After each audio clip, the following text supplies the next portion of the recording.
আরজিকর হাসপাতালে বোমাতঙ্ক।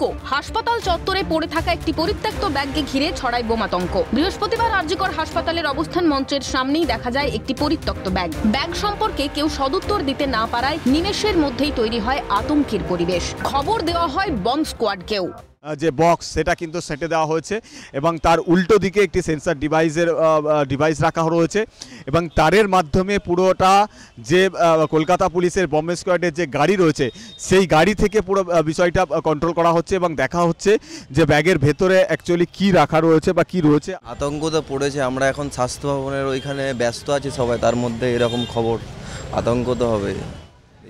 কি মনে হচ্ছে এটা কি হতে পারে অ্যাকচুয়ালি, মানে ভেঙে দেওয়ার পরিকল্পনা হতে পারে। তবে শেষমেশ যে ব্যাগকে ঘিরে কিছুক্ষণের জন্য তোলপাড় হয়ে উঠল আরজিকর হাসপাতাল চত্বর, যে ব্যাগকে ঘিরে তৈরি হলো আতঙ্কের বাতাবরণ, সেই ব্যাগ থেকে বেরোয় 3টি জলের বোতল, একটি ঠান্ডা পানীয়ের বোতল ও একটি বিস্কুটের প্যাকেট। যে ব্যাগকে ঘিরে বোমা আতঙ্কের পরিবেশ তৈরি হয়েছিল আরজিকর মেডিকেল কলেজের জুনিয়র ডাক্তারদের ধর্ণা মঞ্চে, সেই ব্যাগ একাধিক পরীক্ষা নিরীক্ষা করার পর শেষ পর্যন্ত ব্যাগের চেন খুলে ব্যাগের ভেতর থেকে বেরোলো 3টে জলের বোতল আর একটি কোল্ড ড্রিঙ্কসের বোতল আর একটি ছোট বিস্কুটের প্যাকেট। এবং সেই ছবি আমরা দেখতে পাচ্ছি যে তারপর থেকেই বম্ব স্কোয়াডের যারা এক্সপার্ট রয়েছেন তারা নিশ্চিত হয়েছেন যে এখানে বিস্ফোরক জাতীয় কোনো কিছু নেই বা ভয়ানক কোনো ঘটনা ঘটবে এরকম কোনো পরিস্থিতি তৈরি করার মতো কিছু ছিল না সেই ব্যাগে। ফলে এবার ধীরে ধীরে পরিস্থিতি স্বাভাবিক করা হবে। তবে আন্দোলনরত চিকিৎসকদের দাবি, বেশ কয়েক বছর ধরে প্রশাসনের স্বাস্থ্য বিভাগের থ্রেট কালচারের মধ্যে দিয়ে যাচ্ছেন তারা। তার কাছে এ নতুন কিছু নয়। প্রশাসনের কাছে স্বচ্ছ দুর্নীতিমুক্ত স্বাস্থ্য বিভাগের দাবিও জানান তারা। আজকে আপনি আরজিকরের থ্রেটের কথা বলছেন, কিন্তু আমরা বেশ কয়েক বছর ধরে পুরো স্বাস্থ্য প্রশাসনের মধ্যে যে থ্রেট কালচার চলছে, আমরা সেই থ্রেট কালচারের কথা বারবার বলে যাচ্ছি।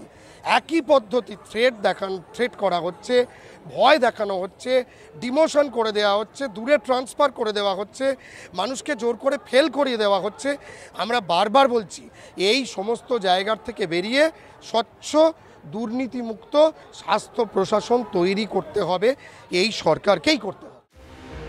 একই সঙ্গে আন্দোলনরত জুনিয়র চিকিৎসকদের দাবি, ভবিষ্যতে এরকম কোনো আক্রমণ সত্যিই হলে তাদের ভরসা আছে এ রাজ্যের আম জনতার উপর। তারা নিশ্চয়ই জুনিয়র ডাক্তারদের সঙ্গে থাকবেন। আমাদের মনে হয় না এই মুহূর্তে এইরকম কিছু হবে। তবে কোনো রকম কোনো অ্যাটাক হলে বা কোনো রকমভাবে এই আন্দোলনকে দমন করার কোনো চেষ্টা করলে আমরা আশা রাখছি সাধারণ মানুষ আমাদের পাশে এসে দাঁড়াবেন এবং আমরা আন্দোলন সামনে চালিয়ে নিয়ে যেতে পারি। শুরুতে বোমাতঙ্ক ছড়ালেও পরবর্তীতে বিষয়টা হয়ে দাঁড়ায় যেন পর্বতের মুশিক প্রসব। তবে যদি কেউ ভয় দেখানোর জন্যও এই ধরনের কাজ করেন বা ভবিষ্যতে এমন সত্যিই কোনো ঘটনা ঘটে, তাহলে রাজ্যের সাধারণ মানুষকে তারা পাশে পাবেন এই আস্থা রয়েছে জুনিয়র ডাক্তারদের। একই সঙ্গে তারা সরব রাজ্যের স্বাস্থ্যক্ষেত্রে থ্রেট কালচার নিয়েও। কাদম্বিনীর ন্যায় বিচারের পাশাপাশি জারি দুর্নীতির বিরুদ্ধে লড়াইও। ক্যামেরায় নিখিল দাস ও কিশোর মুখোপাধ্যায়ের সঙ্গে মাফিজুল ইসলাম, অয়ন শর্মা, অভিরূপা সাহার রিপোর্ট, ক্যালকাটা নিউজ।